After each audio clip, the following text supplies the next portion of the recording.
She didn't plan to say it. It slipped out the way truth does, before the mind can catch it. We were mid-conversation, nothing unusual. Then she stopped, looked at me just a fraction too long and said, "Your eyes are different. They make me feel like you can see something I can't." Then she looked away, fast. That moment stayed with me, not because of what she said, because of how she said it, like it unsettled her, like something bypassed her conscious mind entirely and spoke directly to her nervous system before she had permission to feel it. Have you ever made someone feel that without knowing how? Think carefully, because that answer matters. I was 31 days in when she said that. I had noticed things shifting, but I didn't have the language for the mechanism behind what she experienced. Today, I'm giving you that mechanism, the complete physiological explanation for what happens to the male gaze during retention, why it changes, what it becomes, why people describe it not as attractiveness, but as something far older. But before I give you the science, I need to plant something right here. Hold it close. The eyes don't change because retention adds something. They change because retention removes something that was always distorting them. You won't fully understand that sentence yet, but you will. By the end of this, it will mean something completely different than it does right now. What day are you on? Drop the number before we go further, because where you are in this process determines what part of this video is going to hit you the hardest. The man at day 7 will feel one thing. The men at day 30 will feel something else entirely. Both groups need to hear everything that follows, so stay with it. Most men believe the eyes are receivers, organs that take information in. That is wrong. The eyes are the most powerful broadcasting system in the human body. They transmit data at a rate no other visible feature can match. Not intellectual data, survival data, the kind that tells every nervous system within range whether you are operating from strength or from scarcity. You cannot decide to have eyes that land with weight. You cannot practice a gaze that stops people mid-sentence. You cannot learn the stillness that makes a room recalibrate before you speak. It is not a skill you acquire. It is a state you inhabit. And that state is a direct readout of what is happening in the nervous system operating behind your eyes. The dopamine architecture, the calibration of your stress response, the hormonal environment inside your autonomic nervous system. Every one of those variables changes during retention. Every single one of them expresses through the eyes. This is not metaphor. This is measurable biology. Now I need to describe something you already know from the inside. The eyes of the chronically depleted man are always in motion. Not obviously, not dramatically, something subtler. A microscanning operating below what anyone consciously registers as movement, but that every nervous system in the room processes instantly. The eyes of the depleted man are always slightly ahead of the present moment, always assessing, always calculating whether the performance is landing. Have you ever caught yourself doing this? In a video, a photo, a mirror, not years ago but recently? Comment yes or no. The men who answer honestly are closest to the change. This scanning is not a personality trait. It is a neurochemical state with a measurable cause. When the dopamine system is chronically dysregulated, downregulated through years of supernormal stimulation, the prefrontal cortex loses its regulatory function. The amygdala runs at elevated baseline sensitivity. The nervous system operates from resource scarcity. And resource scarcity activates one ancient behavioral program: the scanning animal. The scanning animal cannot rest. It must continuously monitor its environment, because it does not have enough internal reserve to absorb whatever the environment produces. That scanning is visible in the pupils, in the micro-movements of the orbital muscles, in the specific tightness that chronic cortisol elevation creates around the eyes. People read this as anxiety without being able to name why. But their nervous systems know exactly what it means. The eyes of the depleted man broadcast one message on every channel the human nervous system receives. This organism is managing something. This organism does not have enough. Every other nervous system in the room picks that signal up before a single conscious thought is formed, before introductions, before words, before anything you can control. The broadcast is already complete before you open your mouth. Now, the physiology. precise enough to use. The first mechanism is dopaminergic. As retention progresses, dopamine receptor architecture begins restoring. Upregulation starts within the first 72 hours. By day 30, significant consolidation has occurred. The prefrontal cortex receives improved dopaminergic input, and the prefrontal cortex is the biological governor of the threat detection system. When it restores, the amygdala's baseline activation drops. The scanning quiets, not because the man becomes less aware, because he becomes less afraid. That distinction is enormous. The scanning was never about intelligence or alertness. It was about fear. The low-grade, neurochemically generated fear of a system that does not have enough internally to absorb the unpredictability of the room. Remove the cause of the fear, allow the architecture to restore, and the scanning simply stops. What remains is presence. The second mechanism is hormonal. DHT, dihydrotestosterone, the most potent androgenic hormone in the male body, has direct effects on the periorbital musculature. The muscles around the eye that determine the quality of the gaze respond to DHT at the tissue level, with androgen receptor function restoring through zinc accumulation, and the HPG axis running without continuous suppression. DHT communicates properly with these tissues. The chronic orbital tightness releases. The third mechanism is the most important and the least discussed. The retained man's eyes stop seeking. Seeking is the behavioral expression of dopamine deficit. The depleted system produces a man whose attention is always reaching for approval, for the next stimulus, for confirmation that he is landing where he intended. This reaching is visible, a gaze that never fully arrives, that touches a face and immediately moves to check the response. A gaze that is always checking cannot hold.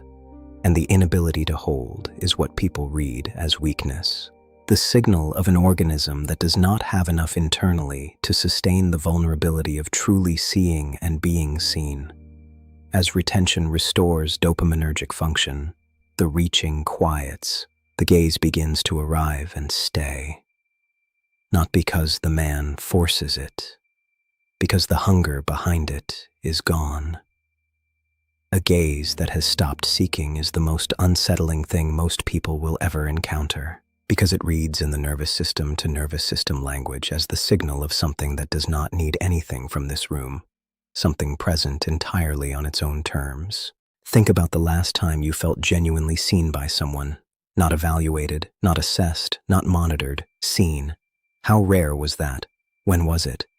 The Taoist masters documented this with clinical precision. They called it luminosity, not metaphorical luminosity, but the observed physical quality of the long-term practitioner's eyes.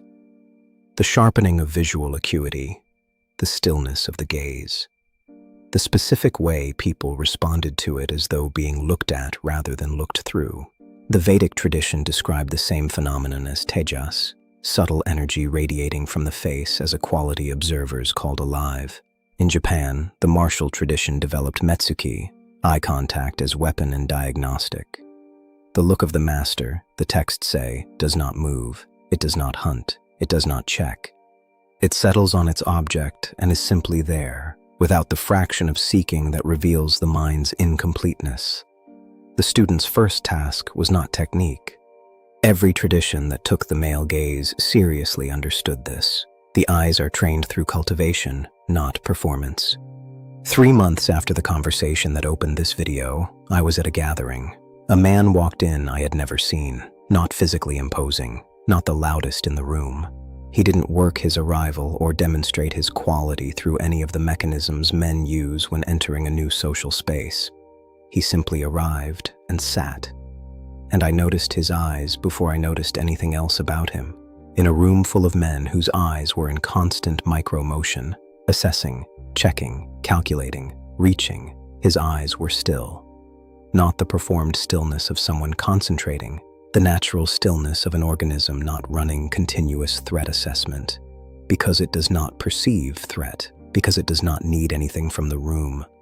When his eyes landed on something, they stayed, not aggressively, the way a heavy object rests on a surface, without effort, without announcement. 3 different people across that evening stopped mid-sentence when his eyes settled on them. Not because of what he said, because the quality of his attention, unguarded, unhungry, completely arrived, made them feel for a moment genuinely seen, not evaluated, not assessed, not monitored, seen. That distinction is one most people go their entire lives without experiencing. And in the moment you feel it, it is indistinguishable from something ancient and almost frightening in its completeness. I spoke with him later. I asked how long he had been practicing. He told me. Then he said something I have not stopped thinking about. He said, "I don't do it for the benefits anymore. I do it because I finally like the way my own eyes look." Sit with that sentence, because the man who reaches that point is not doing this for anyone else. He has found something underneath the distortion, something that was always his. Around day 10 to 14, the microscanning begins to quiet. Conversations feel different, less monitoring of whether words are landing, more actual presence with what is being said. Other people describe this change before the man does. More direct, more present. Something in his eyes. He actually listens. These are not observations about behavior. They are observations about what his eyes are broadcasting about the state operating silently behind them. Around day 25 to 35, past the flat line, into consolidation, the second shift arrives. The gaze stops reaching. Eyes that were always slightly ahead of the present moment settle into something that lands and holds. This is when her comment arrives. The pauses mid-sentence. The specific discomfort in people who are themselves scanning, because the man whose eyes have stopped scanning becomes a mirror that shows other scanners exactly what they are doing. This is why the response is unsettlement rather than simple attraction.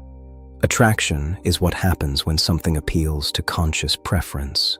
Unsettlement is what happens when something bypasses conscious evaluation entirely and speaks directly to the nervous system in a language older than preference. The retained man's eyes speak that language, not because he learned to, but because he stopped doing the thing that was preventing his eyes from speaking it naturally. Now I can return to what I planted at the beginning. The eyes do not change because retention adds something. They change because retention removes something that was always distorting them. The distortion was the seeking, the scanning, the continuous, compulsive, neurochemically driven reaching of a system operating from scarcity. That reaching was not personality, not character weakness. It was the measurable behavioral expression of a dopamine architecture, chronically compromised since adolescence. Remove the source of the compromise. Allow the architecture to restore. And what remains, what was always underneath the distortion, is the gaze the woman described, the eyes that make people feel seen, the stillness that causes rooms to recalibrate before a word is spoken. You do not build it, you uncover it. The eyes you are growing into right now are not waiting to be constructed. They are waiting to be freed. Last question, and I want the answer that is true, not the one that sounds good. Has anyone ever said something about your eyes or the way you look at people that you could not explain at the time? Drop the exact words below if you remember them. The men reading this thread are going to see themselves in your answer. Some of them will understand for the first time what was actually happening in that moment.